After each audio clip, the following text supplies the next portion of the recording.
Rogue One. Rogue One? There is no Rogue One. Well, there is now. Rogue One. Pulling away. Pulling away.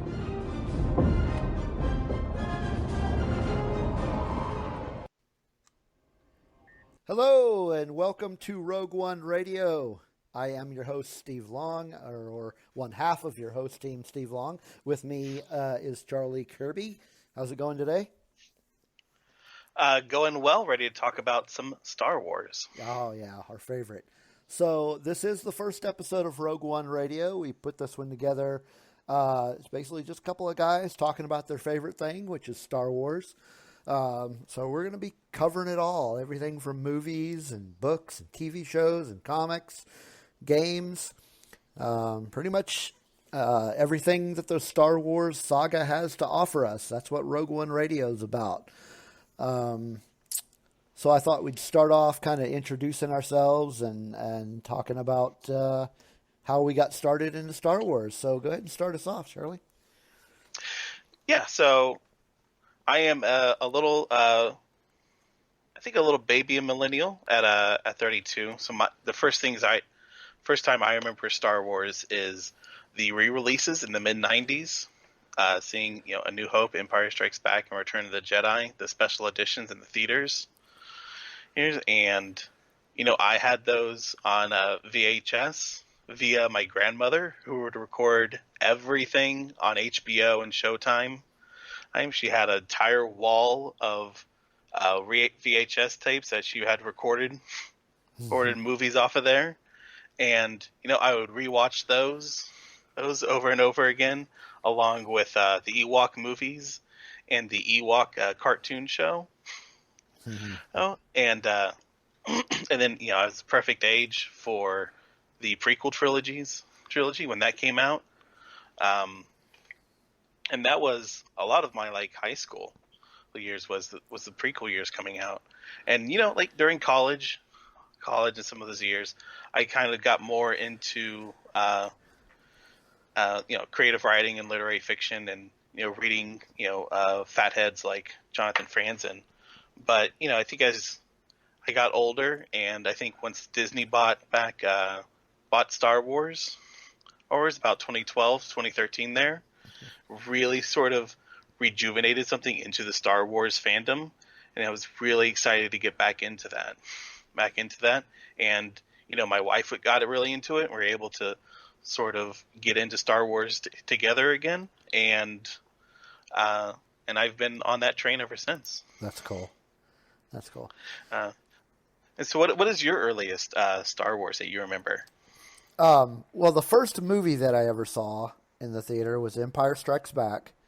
However, that was not my first introduction into Star Wars. My mom had worked at a department store, and they had the Star Wars toys, so I got some of those, not even knowing what it was, but I had, I think my first toy wasn't even a figure, it was the land speeder. So I had a land speeder with no figure to tool around with. And then my next toy that I remember was the Mos Eisley Cantina playset.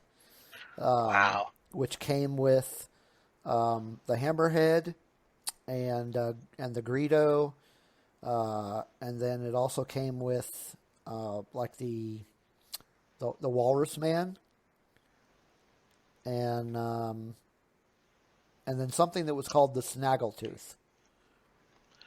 Yeah, and there's two of those, aren't there? There's a really rare blue one or something. Yeah.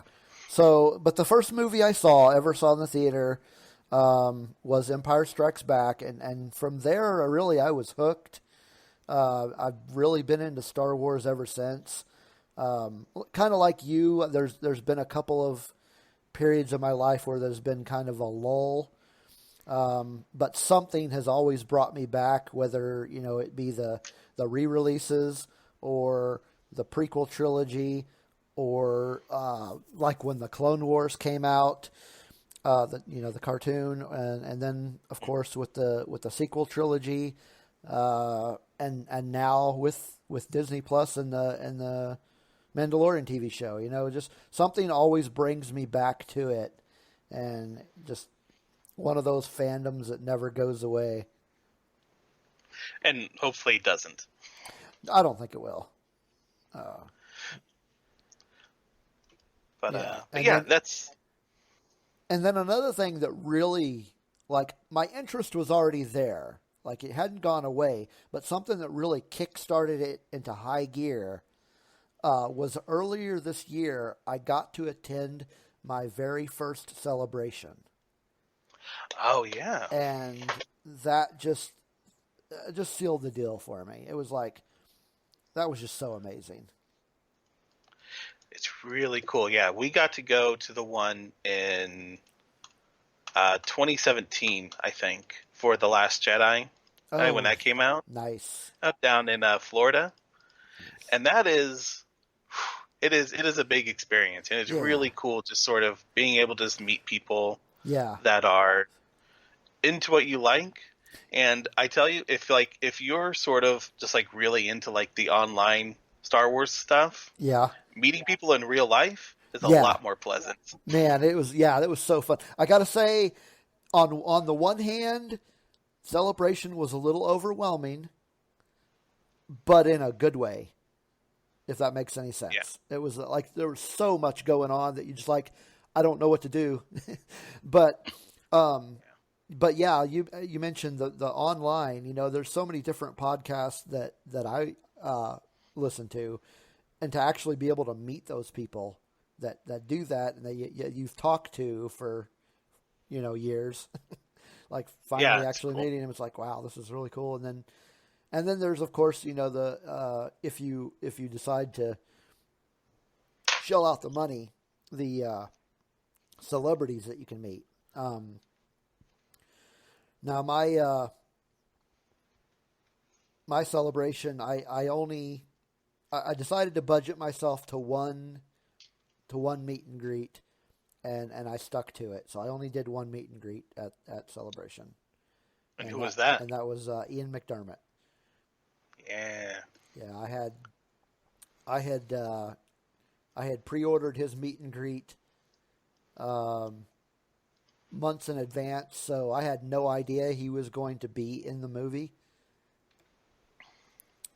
So that's right. So it was good that I bought it ahead of time, because as soon as that trailer hit during Celebration, he was sold out.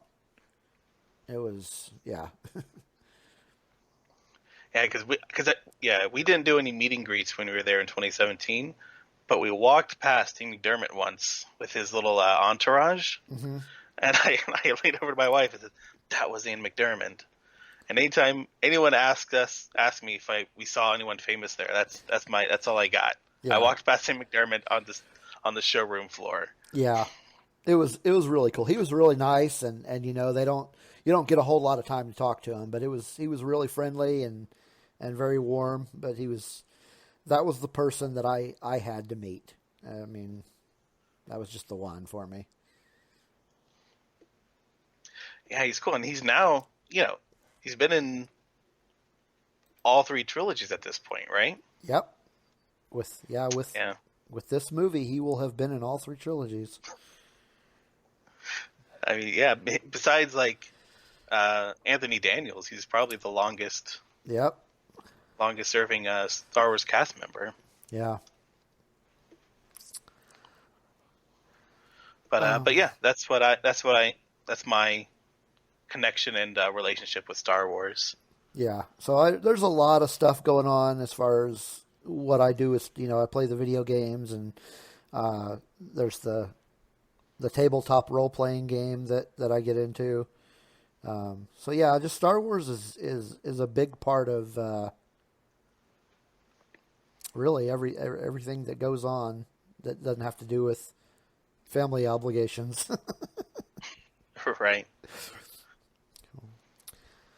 So we were gonna take the next few minutes to talk about some news that has hit regarding Star Wars. The first piece being that it has been announced that the next Star Wars movie will not hit the theaters until 2022. We don't know what it is. We do know that it's not going to have anything to do with the Game of Thrones creators. They are completely out of the picture now. So we don't know. There's been very little details in the way of, is this going to be the first part of the Rian Johnson trilogy? Is this going to be the first one that Kevin Feige gets into? We really just don't know. Yeah, I kind of feel like they're still feeling things out, and they're just holding that spot. If they don't use it for a Star Wars movie, I bet you they just throw in, Mary Poppins Redux or whatever other property they want to put out that year. Yeah. Just the fear of having Star Wars there will keep people away from that spot. Yeah. But 3 years. If no one started, no one's been cast, as far as we know, no one's been cast, nothing's been written,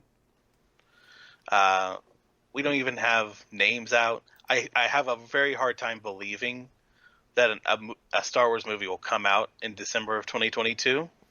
Yeah. But if they get started pretty soon here, who knows? I agree with you to one extent, except when you know how long they kept the Obi-Wan TV show a secret, they could be in pre-production right now, and we know nothing. Yeah, I guess that's right. Like, Rian Johnson has been working on his stuff for a while, even if he's not started working on another movie. So he may even have a script or something written that just he hasn't talked about. You're right. So what are you hoping to see? Like the next foray into theatrical Star Wars? What are you hoping to see? I'm pretty open-minded, but I mostly just want to see something new. I want to see some new characters. I would like to see some more aliens at the forefront of the film. And I would like to see some different talent on there. Yeah. Like whatever you feel about the Joker movie that's or the Birds of Prey movie that's coming up. Yeah. The fact that they have different interesting ideas happening for those movies, I think is really cool. Mm-hmm. And I would like to see that in Star Wars. I would like to see just a really cool, different Star Wars movie. Yeah. Even if it doesn't work for everyone, that at least it's something interesting. Yeah, in there. Yeah, I would love to see some new talent, which would lend very well to what I really want to see. I really would like to see an Old Republic movie. Oh, yeah. Yeah, something that goes not a prequel, but way back. Yeah. Oh, yeah. Almost primitive Star Wars might be cool. Yeah, I'm talking maybe even a Dawn of the Jedi movie. Ooh, yeah. Yeah, I do think that would be interesting. Yeah. And it sounds like that's what Benioff and Weiss were toying around with. Yeah. But they, I don't know. It's hard to tell what rumors are real and what's just talk. Yeah. But it sounds like they wanted to do an origin of Jedi movie, but Lucasfilm didn't really like what they were doing, and I'm sure there's other business stuff that got involved. Yeah. But it does sound like that's what they were talking about and considering, and I would like to see that be made. Yeah. So another movie that has kind of been hinted is the possibility of a Mandalorian movie. I don't know how I feel about. I mean, we're only 2 episodes in. It's good, and I don't know. I think it lends itself better to TV. Let me read the quote. Actually, this is Alan Horn, who was he's on the board, and he's a chief creative officer over at Disney. But he said, "The Mandalorian is already proving to be a big thing, So if that series proves to be so compelling that we reverse engineer it into a theatrical release, a 2-hour film or whatever, okay. Horn said. Yeah. And so it feels a little non-committal. Yeah, it does. But I could definitely see like making a season and having like a 2-hour finale type thing that they released to theaters. Yeah. Kind of like, I think Cowboy Bebop had something similar for the end of theirs. Or They had the Cowboy Bebop movie. It was kind of like a finale to that series. Or maybe even, and this is what I was thinking earlier today, maybe even once the first season is done, just release the entire season in the theater. Yeah, I wonder. I mean, they have the clout to try and do something like that. I wonder how it would do, but I mean, it's going to be about because there's only 8 episodes, right? Right. So I mean, you're only talking about that might be like a 4-hour movie, even though half hour. But I think people would like you'd have like the 30 people who didn't subscribe to Disney Plus. To go watch it, and then the people that would just really love to see that on the big screen. Yeah, well, I imagine it'd be sort of like one of those like Fathom type events, like they do for the Doctor Who episodes. Yeah, just like maybe like 2 or 3 episodes, 2 or 3 episode arc put together for a movie. Right. I would go see that in theaters. I would totally go see that in theaters. Yeah. As far as movies, that's the only news that I have picked up on. The only other news that I have that came up on my screen or kind of come up on my radar was the idea of a possible Mara Jade TV series. And I don't really know how reliable that source is. I mean, it is a news website, but not one that I've seen a whole lot in the past. And I saw it on Facebook, so it didn't actually come up in my news feed. So I don't know. It's like, on the one hand, if that's true, that would be cool. But I don't know how true it really is. Yeah, and I would wonder. It would depend on how they adapt that. Yeah. Because, like, it's very easy for Mara Jade to become a generic character whose defining trait is having red hair and having a lightsaber and a blaster. Yeah. But I think, like, if you do, like, her early stories of working as the Emperor's hand, yeah, that would be like a really cool sort of dark side series to explore. It would. And as much as, I mean, I absolutely would love to see Mara Jade in a TV series, but at the same time, there's other things as far as doing any kind of TV property that I think I'd rather see. I would really like to see a live action version of Dr. Aphra. Yep. I'd love that. Yeah. Like a Indiana Jones, Star Wars. Yeah. Star Wars would be really cool. Sort of exploring lore, swinging over the pit, shooting droids. Yeah. Right. Yeah. I mean, I could totally see that as a TV show. Whether or not they'll do it, you never know. But I mean, as far as TV shows, really the only thing that we have confirmation of, that I know of course, is Obi-Wan. And then the as yet untitled Cassian Andor prequel TV show. Yeah. And I'm pretty excited for both of those. As am I, yeah. Yeah, because I was...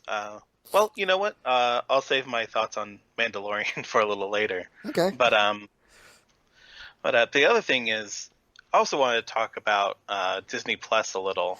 Yeah, definitely. I mean, that has been the biggest news of the week as far as not just Star Wars goes, but home entertainment in general. I mean, Disney Plus. That's really going to be a big game changer. I'll say, like, well, I'll tell you what. The first thing I looked for when I fired up Disney Plus, 15 hours after it launched, when it would actually work, I went under Star Wars, and I looked for Caravan of Courage. I looked for Battle of Endor. Those cowards did not put on the Ewok movies, or the Droids cartoon show, or the Ewok cartoon show. You know, I get it. You're not going to put the holiday special on there. I understand. But those Ewok movies were real. Yeah, yeah. What's funny is you mentioned that Sarah is a Star Wars fan as well, and I have to say that I am not so. I don't want to use the word lucky, but I am not so. My wife is not into Star Wars. She likes the Ewoks, and that's it. That's it. They're great. She did, yeah, they are, and she did. We do own the Ewok movies. Yeah, but that's really the only thing that interests her about Star Wars at all. So, yeah. Well, I get that. but, Like Sarah, when we were first together, I never tried to get her into Star Wars. I never hey, sit down and watch this, or we can't date type of thing. Right. No. But I don't know. She came to me and was like, "Hey, I want to watch these movies." I was like, "Score. Okay, it's your life. It's over now. This is what you're going to be into forever." But yeah, I mean, it does not bother me that she will not go see the movies with me, because I have kids that'll go see the movies with me. So yeah, and that's really cool. That you can sort of share that with your kids. And Disney Plus actually seems really good for families. Mm-hmm.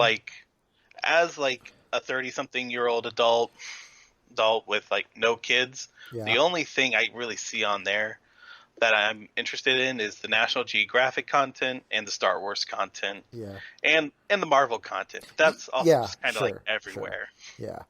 Yeah, yeah, it's interesting because I think it was Friday. It had to have been Friday night.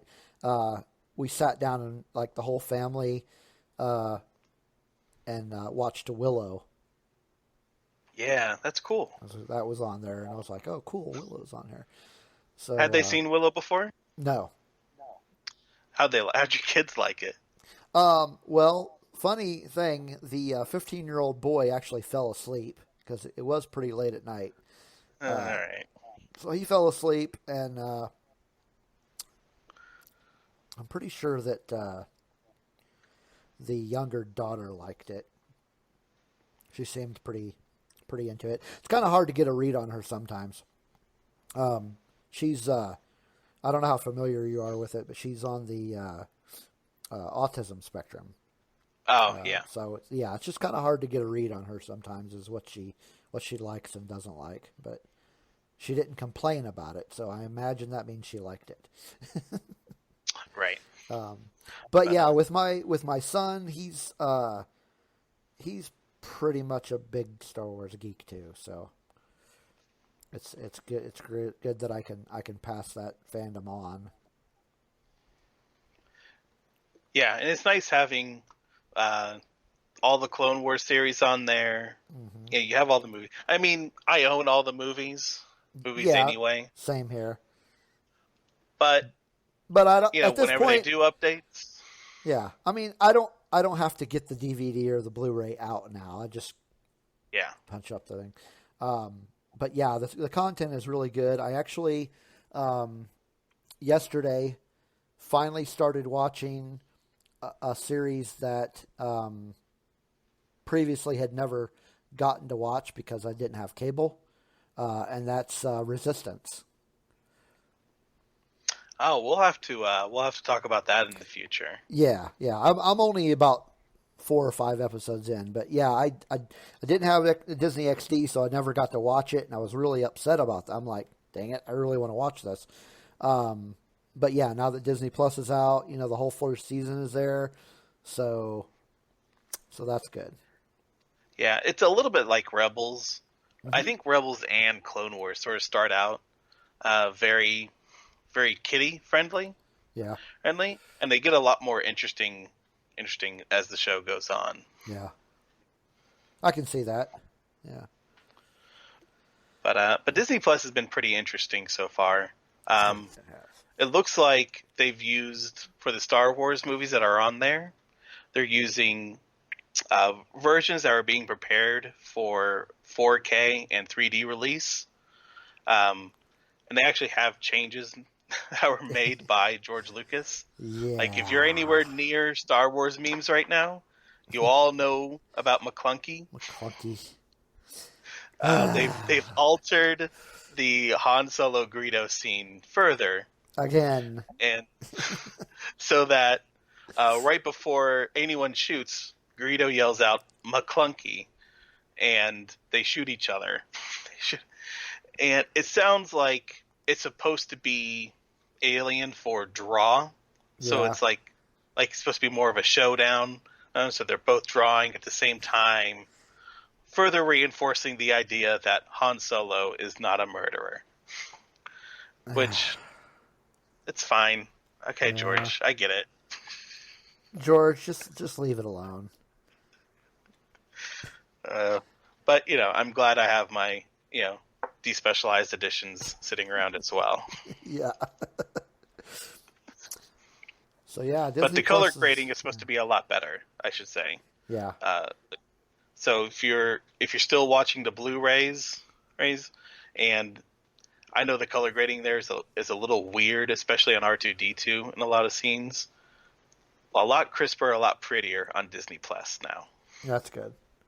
That makes me want to go out and get a 4K TV now. Oh man, they're so cheap now. The 4K doesn't matter as much as the HDR, and we got our TV right before HDR became like a huge thing. Yeah. But anyway, yeah, you should go ahead and do that. I'm sure we probably will, because I want to get a bigger one anyway. But yeah, that's all the news. Yeah, that's it. I guess we can talk about what we're here for, what we came for. We're going to talk about the Mandalorian TV show. And man, was I looking forward to this for so long. And it does not disappoint. Well, I'll say I had reservations about the show because a lot of the marketing and a lot of the stuff leading up to it felt a little bit like it was going to be like 90s Boba Fett cool, with like the Mandalorian is just going to sort of show up and beat people up and be cool all the time. And he's just going to use all his gadgets just to murder all the aliens, and it's going to be just a full-on 12-year-old power fantasy. Yeah. But it is really interesting. It has a lot of nuance for just the 2 episodes we've seen. Yeah. And I'm really impressed. There's a lot of humor in there that feels very Star Wars. It fits into the universe perfectly. It really does. I'm pretty glad with it. Now I got to say I had a different approach going in before it was it was coming out. I was really excited for it. But I also had the advantage of having I was an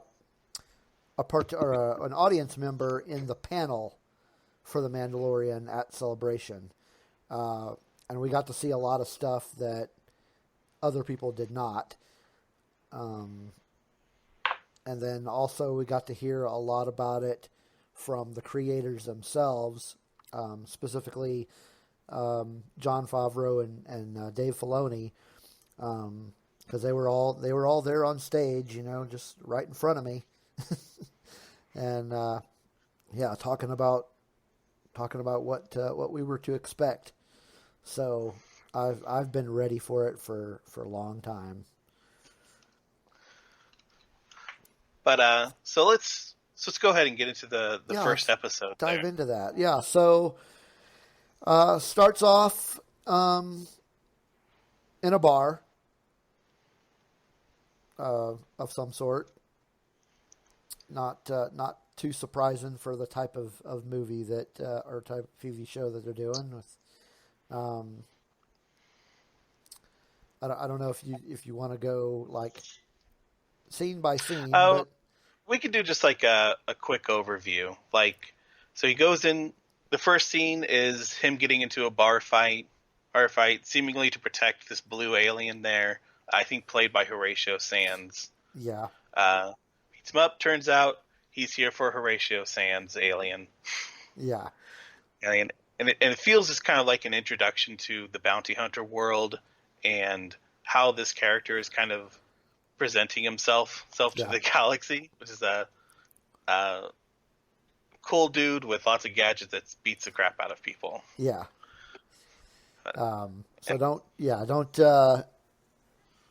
kind of it was a good introduction to don't mess with this guy.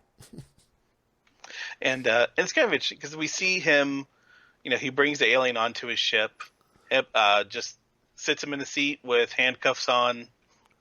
He's very chattery for the whole time. Mandalorian is dead silent. Yep. And then the alien excuses himself to go use the vacuum tube. Yeah, which I imagine, because refreshers I think are just like regular restrooms on planet. I assume vacuum tubes are something more like what you see in the NASA spaceships. Yeah. Where everything just gets sucked down into a weird tube. I'm assuming that's the difference between a refresher and a vacuum tube. Yeah. But he Go ahead. Oh, go ahead. I was going to say, he's down there messing around, getting into his guns, trying to make calls, and that's when the Mandalorian shows up and shoves him into a carbonite freezing box. Yeah, this was the first scene of the show where I kind of geeked out just a little bit. Just this idea that, okay, he's got a carbon freezing machine on his ship. That's awesome. I was like, the carbonite freezing is something that's always sort of weirded me out, like in EU stuff. Yeah. Because in Empire Strikes Back, it feels like something that's sort of done on the cuff. Like they're in a factory where they're working on parts, and that's just something they use for mechanical parts, and they haven't used it for a human before. But in the EU, you would think that's how everyone transports their bounties. Yeah. But this, I actually feel like I feel kind of okay with it, since this is post Return of the Jedi. Yeah. So I can kind of see that, like, people started talking about like how Boba Fett used the carbonite freezing thing, and it was up in Jabba's palace for a while. Yeah. I could definitely see like how that sort of spread around as a popular way to freeze bounties. Yeah, like, oh yeah, this is a good way to make sure they don't move around. So yeah, I think I'll use this idea.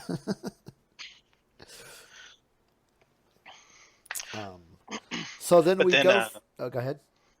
I was going to say, then we go back to Planet Side and we meet Carl Weathers, who is his contact for the Bounty Hunters Guild. Yeah. And he is turning in a bunch of bounties. And Carl Weathers says that there's just not enough bounties to go around. He doesn't have that many to hand out, which I wonder if that has anything to do with the Empire breaking up. Yeah. Like work, there's just not as much work since there's not as many Empire criminals to be locking up. Right. So I mean, you could tell when he was going through it, it's all like bell jumpers. Yeah. So, and then another interesting thing about that scene is when he tried to pay him in Imperial credits, and the attitude that the Mandalorian had toward these Mandalorian credits. He didn't want anything to do with them. So that brings up another interesting question. Is this somebody who is very anti-imperial, and if so, what's the reason? Which they might have explained a little bit further, later in the episode. Yeah, it's hard to tell whether it is economic, because the Empire's fallen, so their credits just don't have the same value. Yeah. Or if it is just purely his personal preference to not deal with Imperial credits if he doesn't Right. have to. Because he takes less money for it to be in calamari money, I think. Yeah. Mon Calamari flan. That's right. It's like these sort of eerie looking blue Yeah. and white discs. But he turns them in. When he turns in bounties, he turns them in on these pucks that sound like the way. So they introduce this bounty hunter system in this, where they get a puck that has all the information about the target. Yeah. Or again, it sort of acts like the coins, I think, and not. It's a little bit like the coins in John Wick. Is sort of what it started reminding me of. Oh yeah. Of how they have you get a specific target and you get a specific coin or disc or something, I think, for that, and but normally a target has a puck that has their information and has what's wrong with them, and they have a fob. That's what they were calling it, right? Yeah. Fob. Like a key fob. Yeah. Felt a little weird, but Yeah. that I don't know how they track the individuals with those, whether that's DNA based or something weird and Imperial. Yeah. Yeah, That did seem a little odd. But Carl Weather offers him a job that has no puck, no fob, and is just all he has is half the information Yeah. about the target, which is its age. It is 50 years old. Actually, he doesn't. I thought he doesn't get that information until he you sees. know what? You're right. He gets a completely off the books job. Yeah, he just says, "Go meet these guys," and they'll give you the information you need. Yeah. And that's when he walks into the room with the very beat up stormtroopers. Yeah. Armor looks like it hasn't been taken care of for a long time. And we meet Werner Herzog. Yeah. Who is as some sort of Imperial leader, right? Yes, and he's only been introduced in the show as the client. Yeah. So we don't actually know his affiliation or his rank or anything like that. And he gets introduced along with a scientist. Well, we sort of assume is a scientist. Yeah. I think it's called that. And he gets a bounty that has no puck. He only gets half the information about him, about the target, and the target is 50 years old. And he does get the fob. He does get a fob. Yeah. And the Werner Herzog offers him Beskar steel. Yep. I think that's what we call it. Which I didn't look up. Is that in previous canon? Not that I remember, but he's essentially referring to Mandalorian steel, which is, as far as the EU is concerned, was the strongest steel known to the galaxy. So strong, in fact, that a lightsaber could not cut through it. Yeah. And I assume they're doing the same thing. That's basically just what this is. They're just giving it a name. Just giving it a name, yeah. Also in the scene, I want to mention that this was probably one of the first iconic quotes from the show. In that when they start drawing guns on each other, and they say, "There's 4 of us and 1 of you," and he's like, "I like those odds."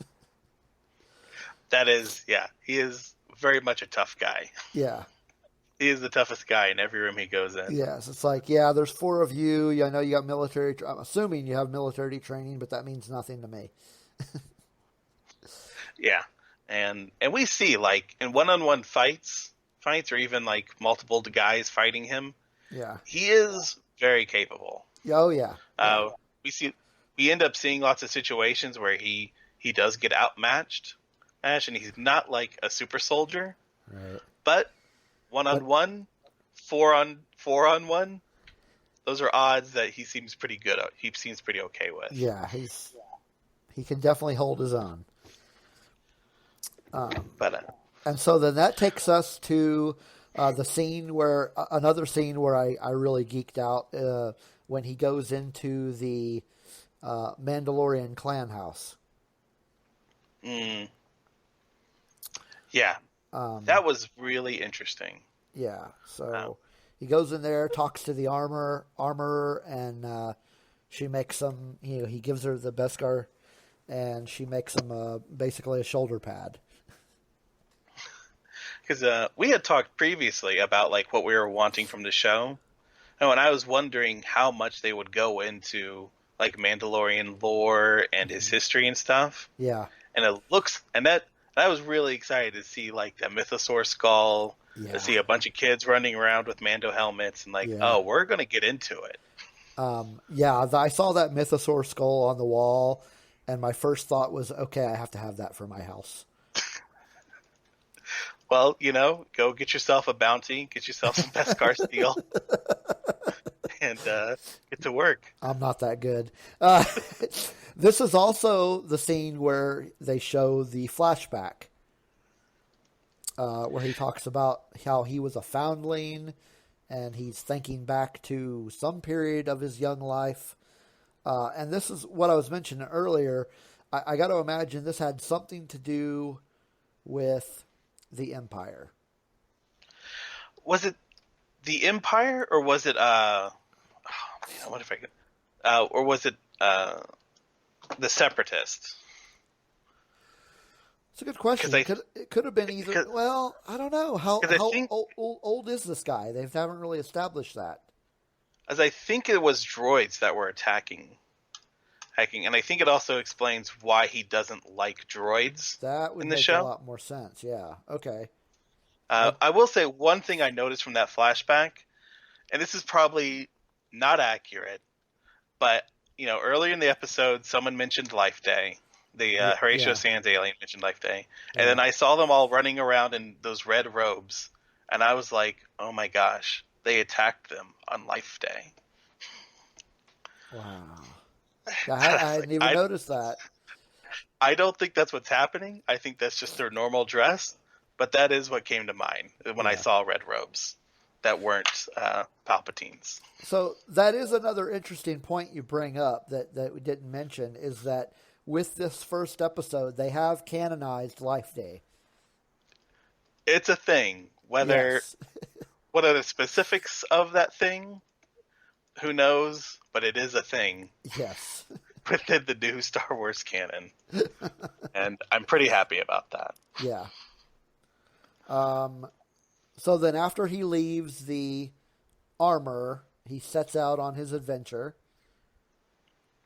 And I think at this point he goes to some planet, and he sees these beasts, and meets up with Nick Nolte, who is great in this show so far. Yes, he is. Yeah, I'm not. After these first 2 episodes, it feels like we're done with him. But for the time he was there, I don't know. He's going to be one of my top Star Wars characters. Chef's kiss, fantastic. Yeah. Exactly what I want from a Star Wars side character. A weird alien who is helpful and says weird things. I have spoken. I have. Oh, that's such a great. Yeah, This is a great line. definitely. They have to put a T-shirt out with that on there. 'Cause it feels like the type of thing. It adds so much character that I can sort of speculate into him, because he is an Ugnaught, right? I think that's Yes. been confirmed. Yes, Who we've never heard speak common before. that's right. So it almost feels like something he says, like, I learned your language. I said what I said. Yeah, Like, I'm not bothering trying to find more words to explain this to you. right. I've worked too hard to say this. I have spoken. I am done. And so great. Such interesting characters so far. So then he meets up with this guy, and the guy teaches him how to ride this beast because he's going to need it to go to where he needs to go. And then of course he figures it out, and then there's a line about how while he's trying to teach him how to ride this thing, he says, your ancestors rode the great mythosaur. And so it's interesting that this guy obviously does know a little bit about Mandalorian history, or at least enough to where. Well, I will say, they are called blurgs with two R's, right? And they first appeared in Ewoks, the Battle for Endor. All right. Oh my gosh, that's right. They have been made. They've been around for a long time. I think they were in Clone Wars. I think they were in one of the Force Unleashed games. They sort of showed up. They show up all over the place. But yeah, they did first appear in Battle of Endor. That's interesting. Okay. So then this leads them to where he's going to find this bounty. And then he realizes that, oh great, there's a droid bounty hunter down there who we all know is IG-11. So he has to team up with this bounty hunter droid to fight off these characters that have no names but are obviously guarding whatever it is he's trying to get to, who at this point we still don't know what it is he's trying to find. But IG-11, voiced by Taika Waititi, right? He is not like a wild, crazy voice we might expect, I think, but his comedic timing is really on here. Yes. Won't get too much into the fight. I think you should just go ahead and watch the show. But it is a pretty big set piece for this episode. Lots of guns, explosions. Right. You see sort of see how the Mandalorian handles situations where he is. Outmatched. It's more than 4 to 1. Yeah. 5 to 1, 6 to 1 starts getting a bit much for him. But yeah, he's not a super soldier, right. And he has to use smarts, and he has to use some teamwork to sort of get it handled, and it's really cool. Right. So then they do what they need to do. They get into the building, and they basically have to blast their way through with a huge piece of artillery. They gun down one more person that's inside the building, protecting whatever it is that they're trying to get to, because they know what they need. They know that their bounty is inside this building. So they get inside the building, and then that is when the great reveal happens. And they realize that, or the Mandalorian realizes that the 50-year-old bounty that he's been sent off to find is essentially a baby Yoda species. And, I'll tell you, my wife guessed it in the last seconds before it was revealed. As Really? we were throwing out a lot of stuff, but she said Baby Yoda. I thought, no, that's dumb. It won't be Yoda. And then it was, a little Baby Yoda. Yeah. And so they still have not revealed what the species is. I mean, we obviously know that it's not Yoda unless he's reincarnated himself.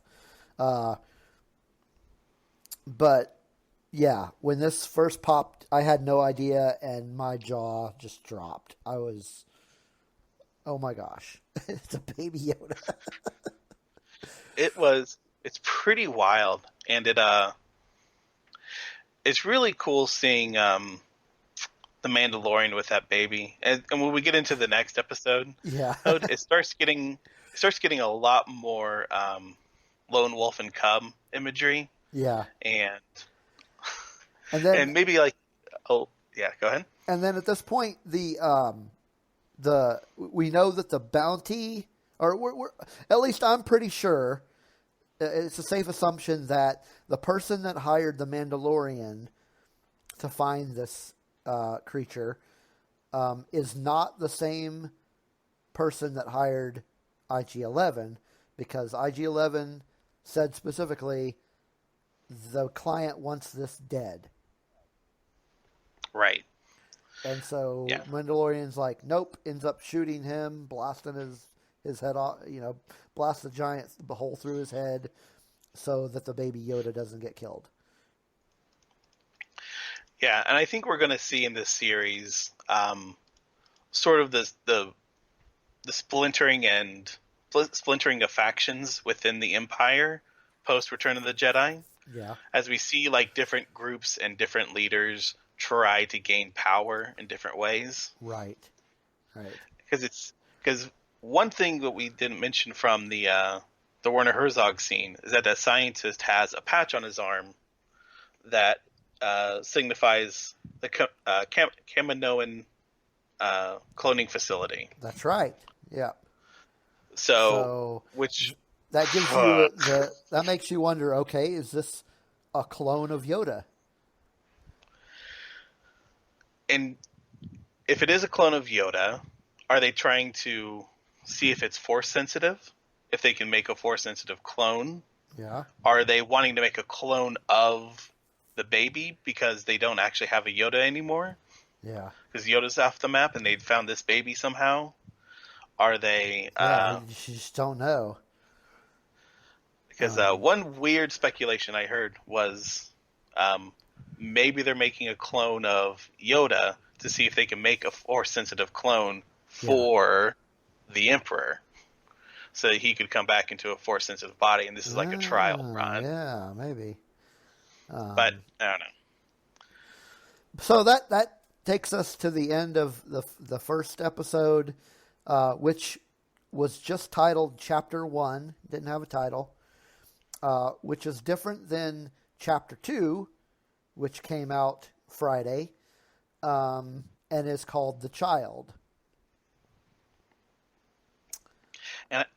And there's no title sequences for these, right? It's just they go into the episode, and at some point it just says Chapter 1. Right. And it just goes. There's no, like, intro song or anything like that. No. So that episode starts us off on the same planet, I'm assuming. Well, yeah, there's no assumption to it. He's still on the same planet, and they're going through the caverns, trying to make his way to his ship. Another fight ensues with a couple of Transdoshans. So he does pretty well in that fight, because there's only two of them.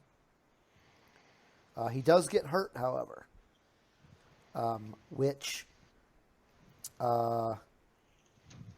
is important for the next scene, where he's essentially camping for the night, and he's got some sort of medical device he's trying to fix his wounds with, and that's when we see the little guy get out of his interstellar baby stroller and try to use. You can tell he's trying to use the Force to heal him. So this is the first time at which point we realize, okay, this baby has some skills. Or he thinks he does at this point. Yeah. I mean, we're certainly being teased. Yeah, he at least thinks he can do something to help. Of course, the Mandalorian doesn't want him to help, keeps putting him back in his stroller, and then closes the door so the baby can't get back out again. And this is where, like, these scenes, I'm so glad that they went with an actual, like, live-action puppet. Yeah. For these scenes.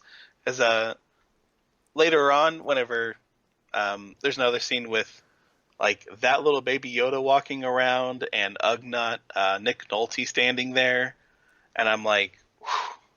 I mean, that's the Star Wars that I'm most familiar with. It's just like a bunch of weird puppets wandering around in the desert. So this is when it brings you to, it opens up, he's gotten back to where his ship is, and realizes that his ship has been stripped by a band of Jawas. He basically disintegrates a few of them. I tell you, I laughed out loud whenever that started happening. Yeah, it was wild just to see just someone just clipping off Jawas left and right. Yeah, that was great. he follows up by chasing them on their great their big, great chasing. Great chasing. Just grabbing Jawas, throwing them off to their deaths. Yeah. And it's just like it's pretty satisfying for anyone that's had to deal with annoying Jawas in video games or anything. Like, you always just want to, like, just throw them around a little. Yeah, I just want these things dead. But, you know, that actually, this kind of brings up a question that I wanted to ask, because I don't know. Apparently, my Star Wars lore is somewhere it's not supposed to be, but I could be wrong, but are Jawas not indigenous to Tatooine? Or are they on other planets? Well, let me see. Because I thought they were indigenous to Tatooine, which would tell us that they're actually on Tatooine. Oh, you know what? Well, I bet you, because I can see, my assumption would be that they do originate from Tatooine, but you could see them going to other worlds, worlds to start. You could see them, like, getting passage to another world where they could do some stuff. I mean, there's so many of them. They must like split off at some point. I could see that.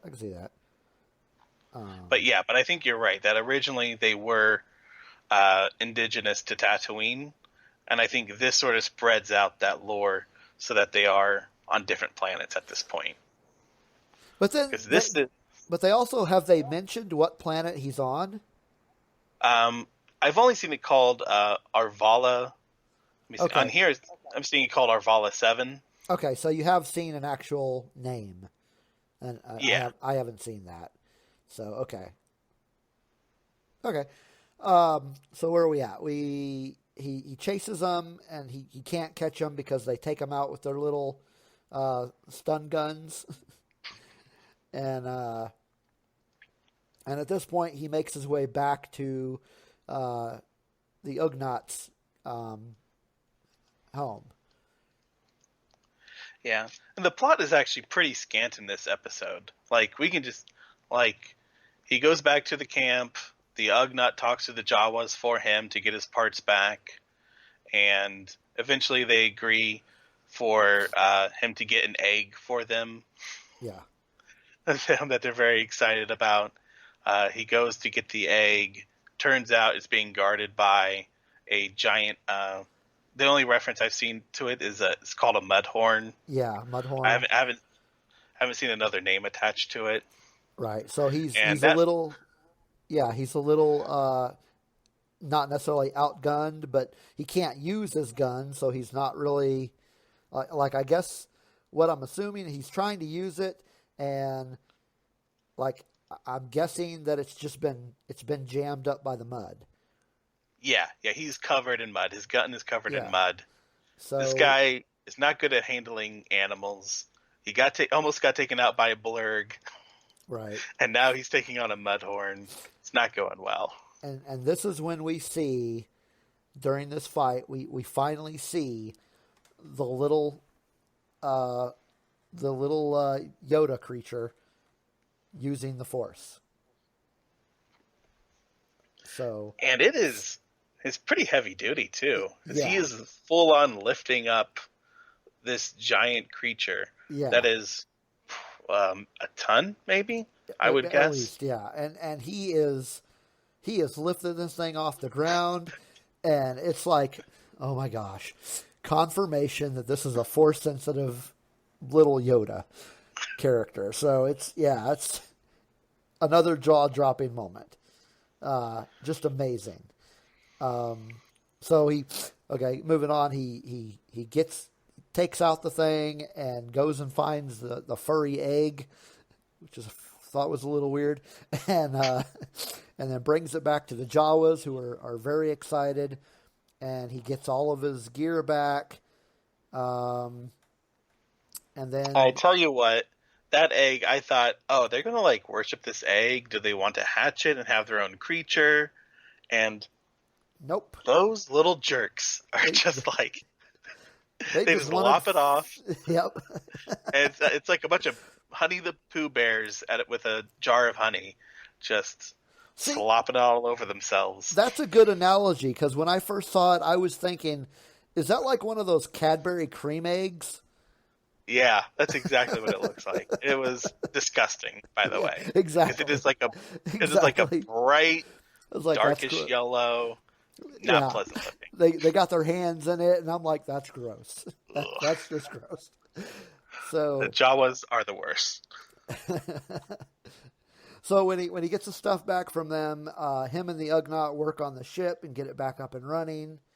And at this point, the baby, or the child, rather, as far as I can tell, has been sleeping this whole time because he is wiped out from using the Force. So, so we end the episode with him taking off. And Nick Nolte's Ugnaught doesn't join him. He stays on the planet. Yep. So that's probably the last we'll see of him. I hope not. For a while. I hope not, but it seems like he's going to be meeting different people throughout this episode, this show, because we still haven't seen a lot of people we've seen announced about this show. Yeah, we have.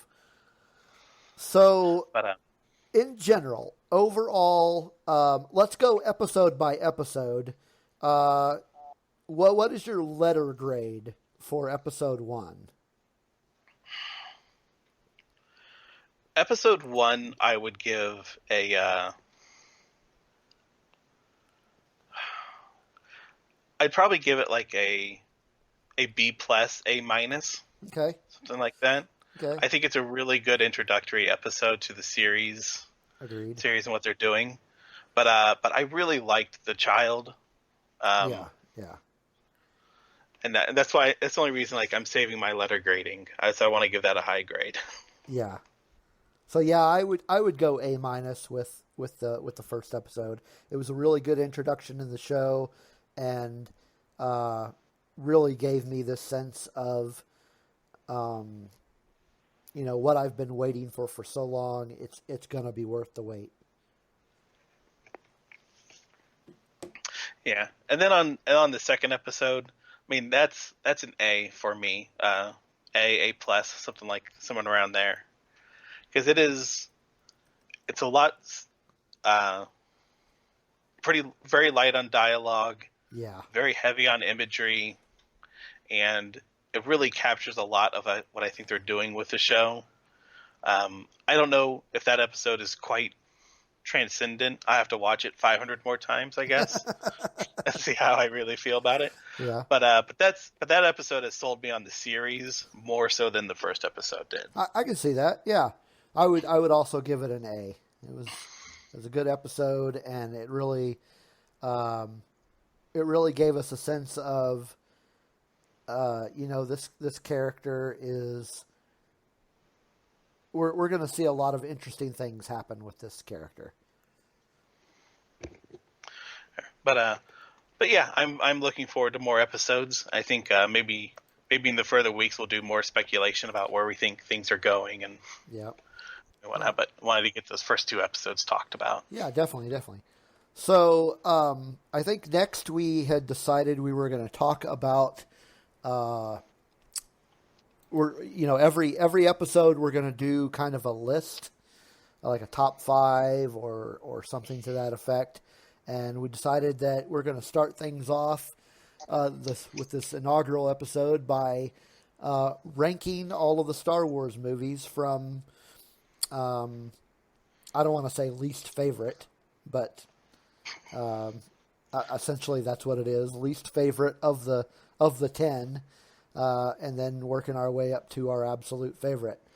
So starting off, you want to go ahead and start us off? All right, I'm going to start off a little controversial, I think. Okay. And mine is Revenge of the Sith is at the bottom of my list. Okay. I don't feel any real great love for it. I think it's all a little perfunctory. I think by the end of the prequel series, Revenge of the Sith feels very perfunctory. Like, okay, time to kill Jedi, time to become Darth Vader, time to fight Obi-Wan, time to do all the prequel things. Okay. And like, again, this list is not like I hate these movies or I have any negative feelings about any of them. I still like these movies. I watch them like once or twice a year. Here, I like all these. Yeah. But I would put that at the bottom of my list in a personal ranking. Okay. So number 10, the bottom, so-called, of my list is actually The Phantom Menace. Not any real reason that I can give that would sound educated. Just as far as where we're at in the story, kind of. Okay, so you've got. I think a lot of it had to do with. I know where George Lucas was going with this, but I don't feel like it really told the story that I thought it was going to tell, or should have been told. He gets into talking about the midichlorians, and for me, it kind of takes away from some of the mysteriousness of the Force.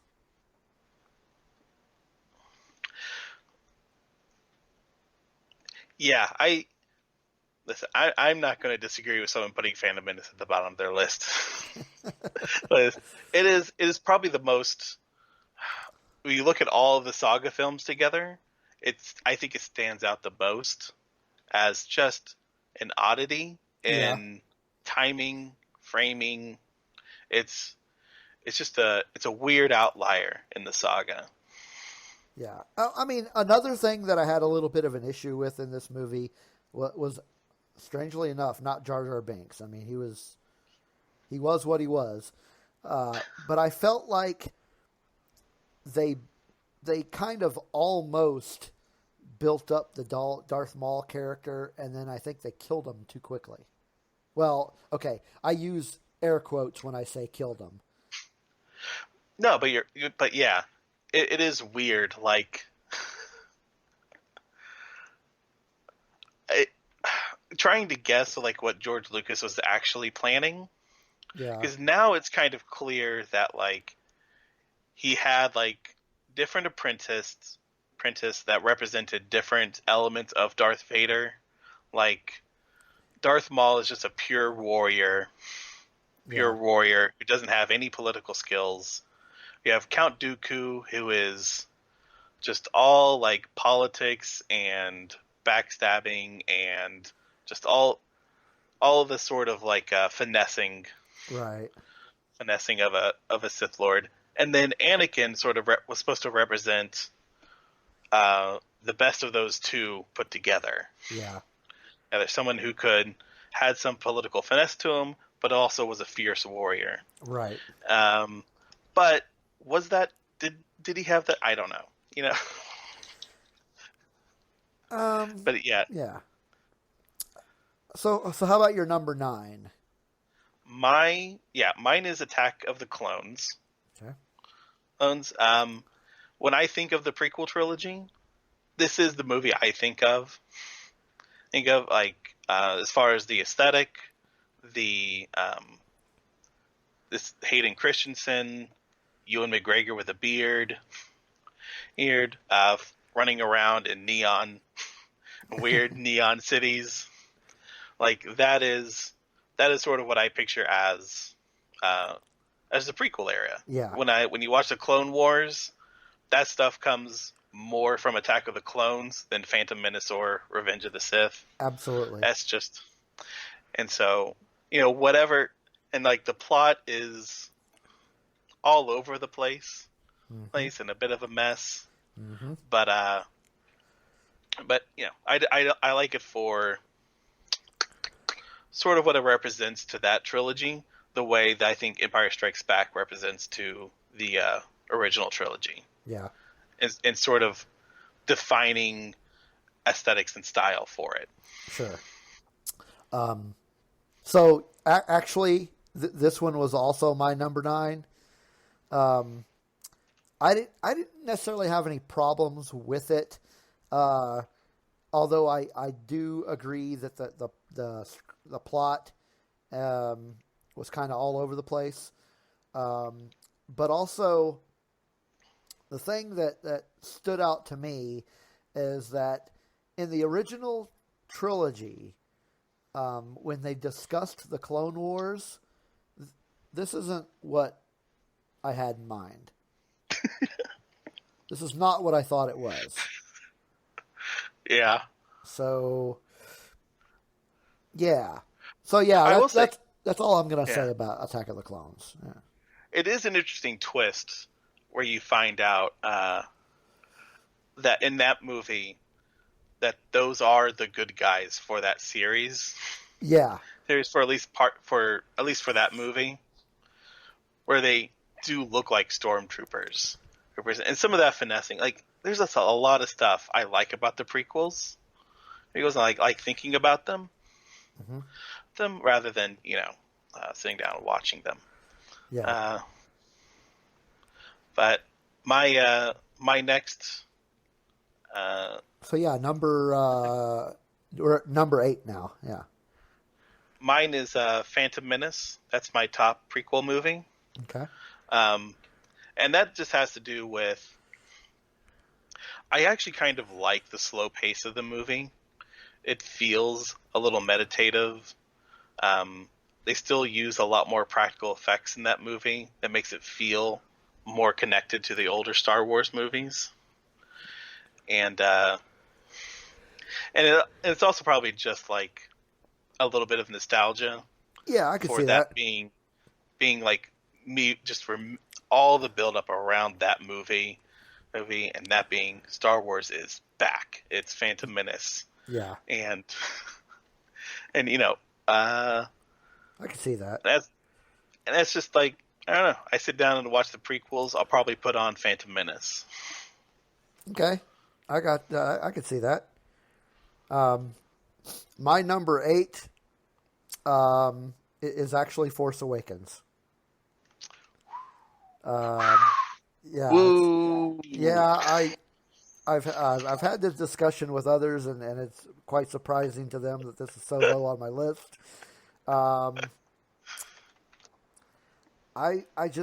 It was a good movie. It was definitely there was some not necessarily nostalgia as you would put it, but the fact that okay, this is Star Wars is back. It was a good introduction into the Disney era of Star Wars, but that's about it for me.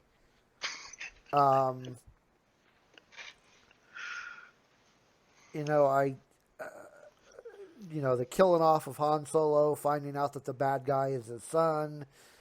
I was like, okay, that's something. I don't know. That's a way. I don't really have much to say about that. Well, that is how I would describe it. It is a something that happens in the movie. Yeah. It's like, well, that was not expected at all. But yeah, so that's my number 8. That's interesting. Yeah, because we'll go to my number 7, which is Solo. Okay. And there's a lot I like about Solo. Yeah. Hello. It really should appeal to me. Because the thing I like about Star Wars most is like bounty hunters and smugglers and like the whole underworld aspect, which I feel like I'm really getting with the Mandalorian. Yeah. But it just doesn't feel like that with Solo. Like for some reason, it just feels very milquetoast. Okay. Like I saw that movie once in theaters, and I was like, "That's good." Yeah. Okay. I saw it. Okay. I enjoyed it. I wasn't angry about it. I wasn't, not mad they made it or anything. Yeah. But I might have liked to see Phil Lord and Chris Miller's version. Yeah. Even if it was like a little bit more jokey or silly. Really, but yeah, I just have very bland feelings towards Solo. Okay. Fair enough. Where's that at? Okay, that brings us to 7. My number 7. I feel bad about saying this. Uh-oh. My number 7 is A New Hope. Steve, I quit the podcast. It's been a great one episode. I mean, it definitely had its moments, and it's, the beginning of a saga, and there's nothing that I didn't like about it. It's just that, just to be completely honest, I prefer others. I actually don't. I actually understand that feeling. Is it, for the time it came out, like, it was, it was fast paced. It was like, whoa, what is happening? What, we're on a planet now? Whoa, we're on a spaceship now? Yeah. Whoa, what is happening? Everything is happening so fast. But in like 1977, it is happening. That was, but so like my favorite scenes in this movie, which are kind of indicative of what my favorite stuff in Star Wars is, which is very similar to yours. But my favorite scenes were the stuff going on in the cantina and on Tatooine, the Outer Rim type stuff, further removed from stuff that's really going on in the galaxy. Just your, at this point, kind of normal workaday people. If that makes any sense. Yeah. Well, yeah, that is interesting that they really get into, because the original Star Wars really does just show all sort of those 3 elements of like military, Jedi, and scum and villainy. Right. Villainy, right in that first movie. But So that but brings us. Oh, go ahead. but would you say like it just feels a little slow for you now, or just like a little quaint? Oh, compared to all the others, yes, it definitely feels slow. Yeah, I got to be honest. When it comes to, okay, we're going to watch Star Wars, this isn't the first one I pick up. I get that. Yeah, like I said, like it was really fast paced and really amazing for the time. But like, oh yeah, for a modern taste, I get like how it's not as amazing. yeah. Um, And if it had been the very first Star Wars that I saw in theaters, I might feel differently just solely on the nostalgic factor. yeah, that makes sense. But I don't get nostalgic about this particular film because I didn't actually see it in theater until the re-release. Yeah, that's interesting. Yeah, that makes sense. For you, that's just like a prequel Kind of. to that really cool movie based on your toys. Yeah. So where are we at now? But, now we're at 6, I think. Yeah, so my number 6 is going to be Rogue One. Okay. I have some like negative thoughts about Rogue One, but I actually appreciate what they're trying to do and a lot of the world building in Rogue One.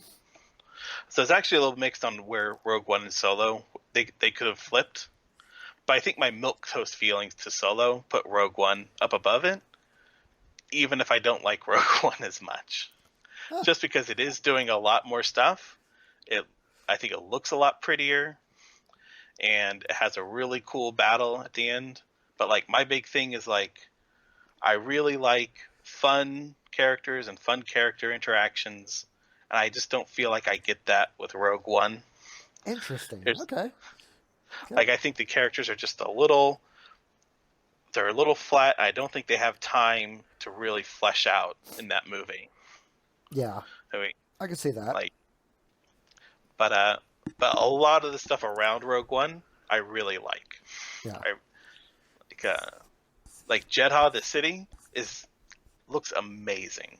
Yes, They have the crash TIE fighter set, the street battle they have, Yeah. which is it just all looks really great and cool. Like it feels like for me it is an EU novel as a movie. Yeah. It's like that's fine. That's cool. My number 6 is Solo.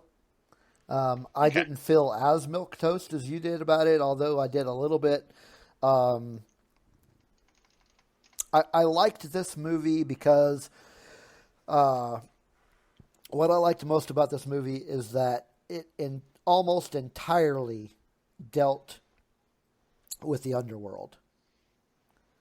Mm-hmm. The only non-underworld that you got from it is when he starts off in the army. When you first see him as an infantryman fighting a battle, and then of course when when he's trying to get off Corellia and he's having to deal with the Imperials. But other than that, it was almost exclusively an underworld movie, and that's what I liked about it. Yeah, I'd say that's the stuff I liked about it most as well. Yeah. Well, I don't know. Just for some reason, it didn't feel fleshed out in the movie, or I don't know. I'm not sure what it is. Yeah. That I feel like I'm getting from Mandalorian. Yeah. Like maybe it is just like the Bounty Hunter Guild and him going to his Mandalorian kids. Yeah. Anyway, but Yeah. I'll go on to Number 5. We are at number 5 now. my number 5 is Return of the Jedi. Now, and for this part of my list, we're just getting into mixing up the original trilogy and sequel trilogy. Yeah. And Return of the Jedi is just kind of It's just kind of the weakest original trilogy movie. It's still one of the best Star Wars movies. Has one of my favorite lightsaber battles. Yeah, between Darth Vader and Luke. I think that's one of the best. for sure. I think everything happening in that throne room, and everything that happens on Tatooine in the beginning are really cool. Yeah. Well, and then the story just gets really sort of bogged up and muddled in the middle. Yeah. And is really only saved by the presence of Ewoks and they're being amazing. That's Yeah. So, But, yeah, my number 5 was also Return of the Jedi. okay. Yeah, I would say my top 3 lightsaber battles. It's in my top 3. It's probably my number 2. That scene, but yeah, for the longest time, that was like the lightsaber duel by which lightsaber duels are measured. Because as cool as like all of the prequel lightsaber battles are and how well choreographed they are, none of them really seem to have that pure raw like emotional energy of that fight. Yeah. So yeah, this was both our number 5, so that's interesting. And then of course, we're at number 4. 4, and my number 4 is Force Awakens. Okay. Much higher on the list than mine. Well, I think it'll always have like a special place just because of everything leading up to it. Sure. And it feels like for a year or two that it was around, that Star Wars really felt like everyone was kind of on board. Yeah. Board for a long time. And it's just like a period of time that is defined by that movie. Yeah. Movie I really like. And not to mention it's the introduction of characters that I really like. Yeah. And part of it maybe being so low on my list could have to do with the fact that it was the first Disney one. Because of the fact that they basically made, this was the movie where they solidified the idea that previous canon was no longer canon. Oh. So it's like, all these years of stuff that I've been reading doesn't even count anymore. What the hell, man? But yeah, so that was, that's good. So that brings me to my number 4, which is The Last Jedi. I did not have the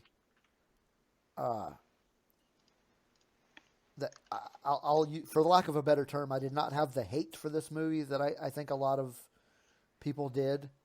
Because there's, when you get out on social media, you see a lot of hatred towards certain things in the Star Wars saga, and there seemed to have been a lot of hate toward this movie, and I did not have that. I thought this was a great movie. I have almost nothing but good things to say about The Last Jedi. I understand a lot of criticism, especially just like technical stuff about like the Canto Bight sequences and the sort of pacing that happens because of them. But for the most part, it has some of the most amazing imagery I think we've seen in Star Wars for a long time. Yep. And some of the ideas introduced are really great. Yep. And I think when you take risks, you're going to have hits and misses. And I just think the hits here are a lot higher than the misses. Yeah. Yeah, definitely.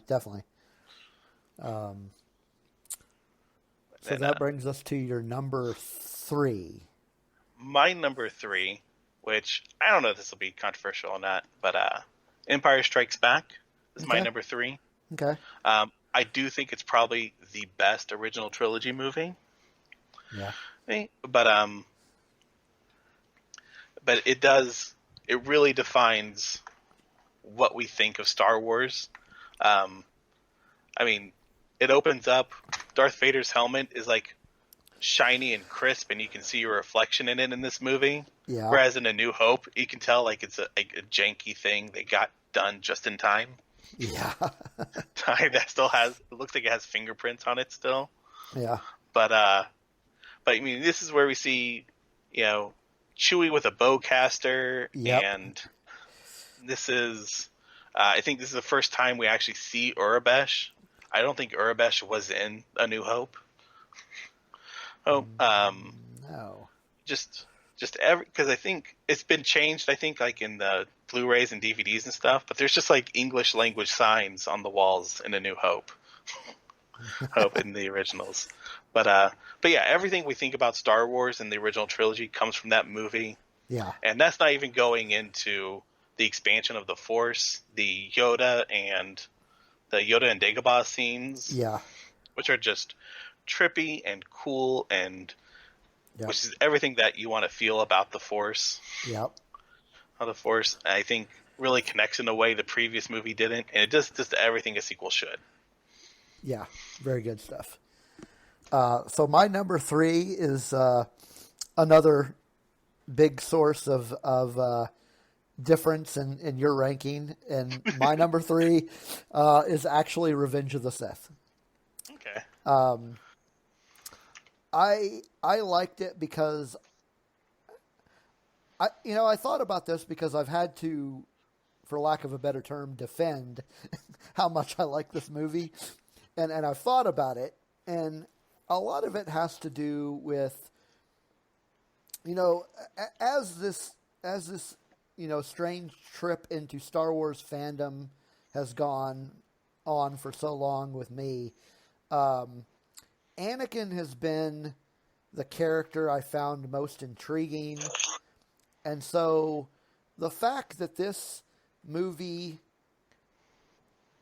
was basically his fall, like where he became, where Anakin ends and Darth Vader begins, I was all in with this story. And a lot of that, that has a lot to do with the reason that I really liked this movie. But also, we were talking about lightsaber duels earlier, and I actually, this one was my favorite lightsaber duel. It was, I felt like it was choreographed really well, and it did have a lot of emotion.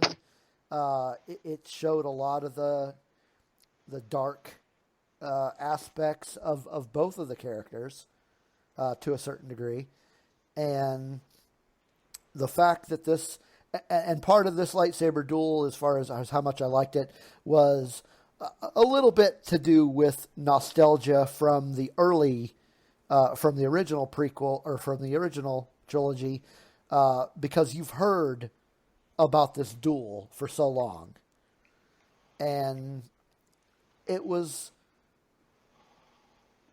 kind of, I don't want to say it's what I expected, but it delivered on what I thought this duel would be. Yeah, because I would say that's probably one of the best parts of that film. Yeah. But I mean, my only quibble would be, I think it goes on too long.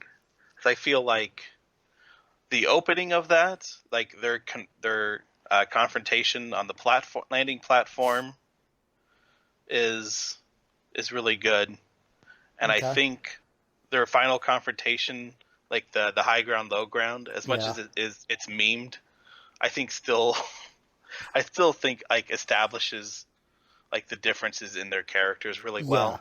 Yeah. Well, and that sort of it. I think it is a really good scene of like, don't make me do this.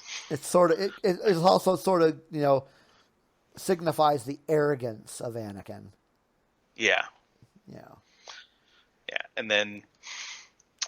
And Obi-Wan strikes him down, and maybe he should have just killed Anakin there. Yeah, but he couldn't. He couldn't. If he does, he maybe saves millions of lives or thousands of lives. But I mean, his but essence would not allow him to do it because that's yeah, more or less his son, and he yeah. he couldn't bring himself to do it. But should he have? Yes, by all means.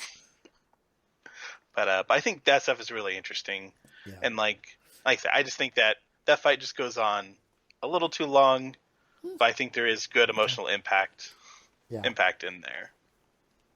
But so what's your number 2? my number 2 is The Last Jedi. Okay. Yeah. I just, man, I think it just shakes up the franchise Oh yeah, absolutely. in a hard way. And I think I said all my stuff about it earlier. I think it just it takes the most risks and makes the most changes, and some of that stuff hits really well, and some of it is a miss. Yeah. But I mean, it was good. It was good. I liked it. One thing I remember about this movie, at least theatrical wise, and not necessarily about the movie, but this is actually watching this movie for, I believe it was the 3rd time in the theater, was the first time I met you and Sarah. Like face that's to face, right. Like face to face. Yeah. Yeah. We got to talk about it a little bit afterward. Yeah. And that was really cool. Yeah. And then, and I think this is probably the first time in a Star Wars movie that I felt surprised about what's happening. Yeah. Because, I can never have the experience of finding out that Darth Vader is Luke's father. Right. Just because, I don't know. Even when I was a kid, I probably knew that. Yeah. But, the surprises that happened in The Last Jedi, seeing Kylo Ren and Rey fight together. Yeah. The Emperor being killed. Totally that did not. Stuff. Yeah. Totally did not expect Snoke getting killed. Had no idea.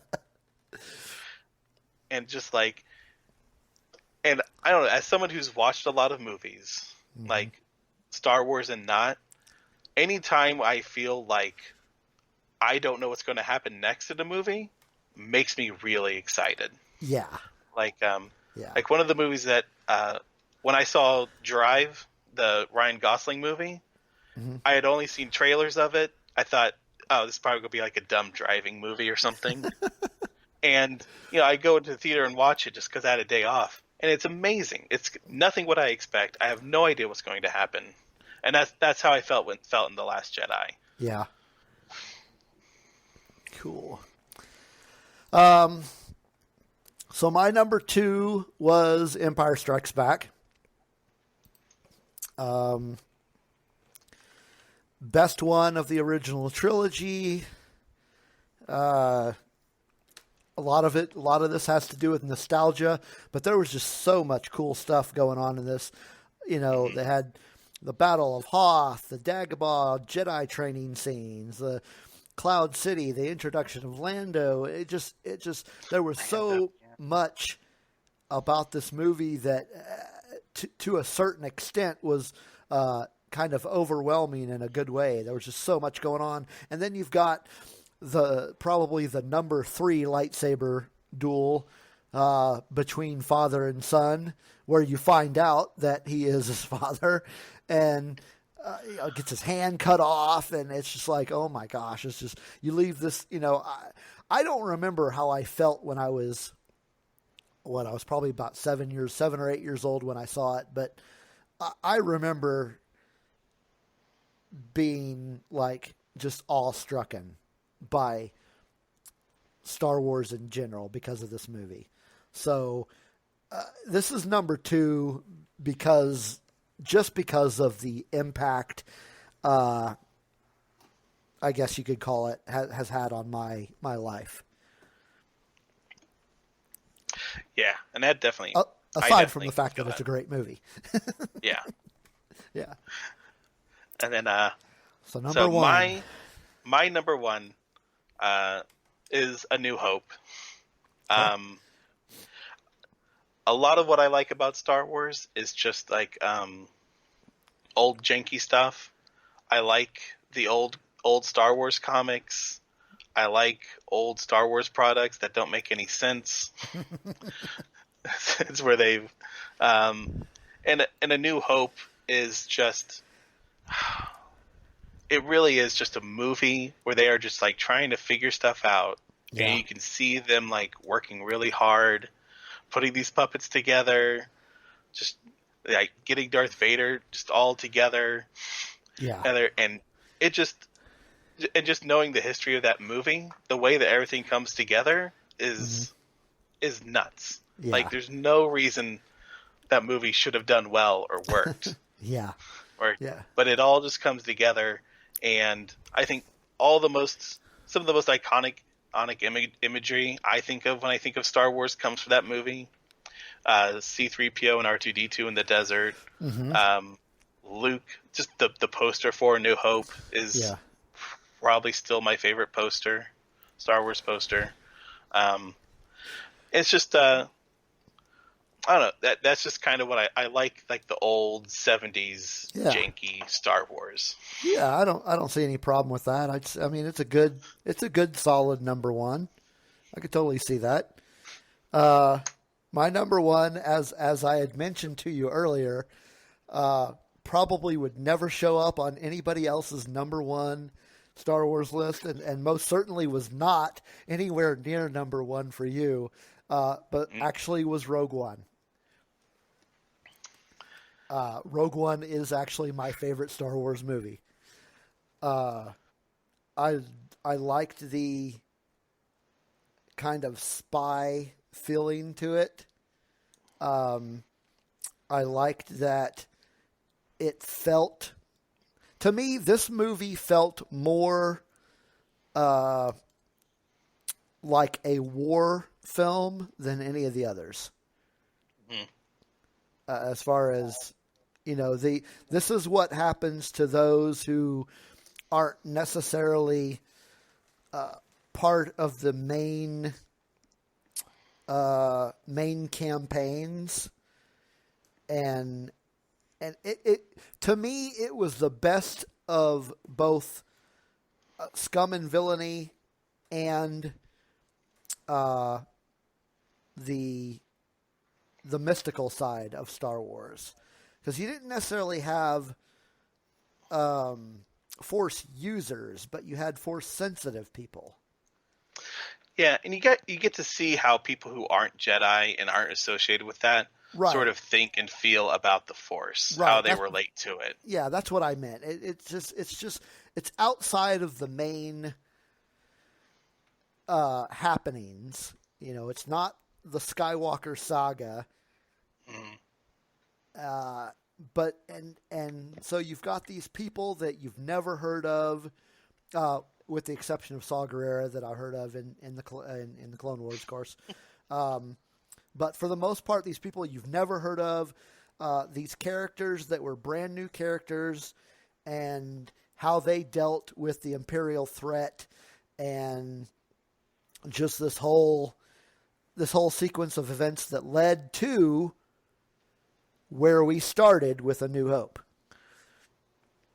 And so, yeah, I mean, these characters, like Jyn Erso and Saw Gerrera, and Cassian Andor, these type of characters, at least inside a military frame of mind, as far as it goes to Star Wars, are my favorite characters.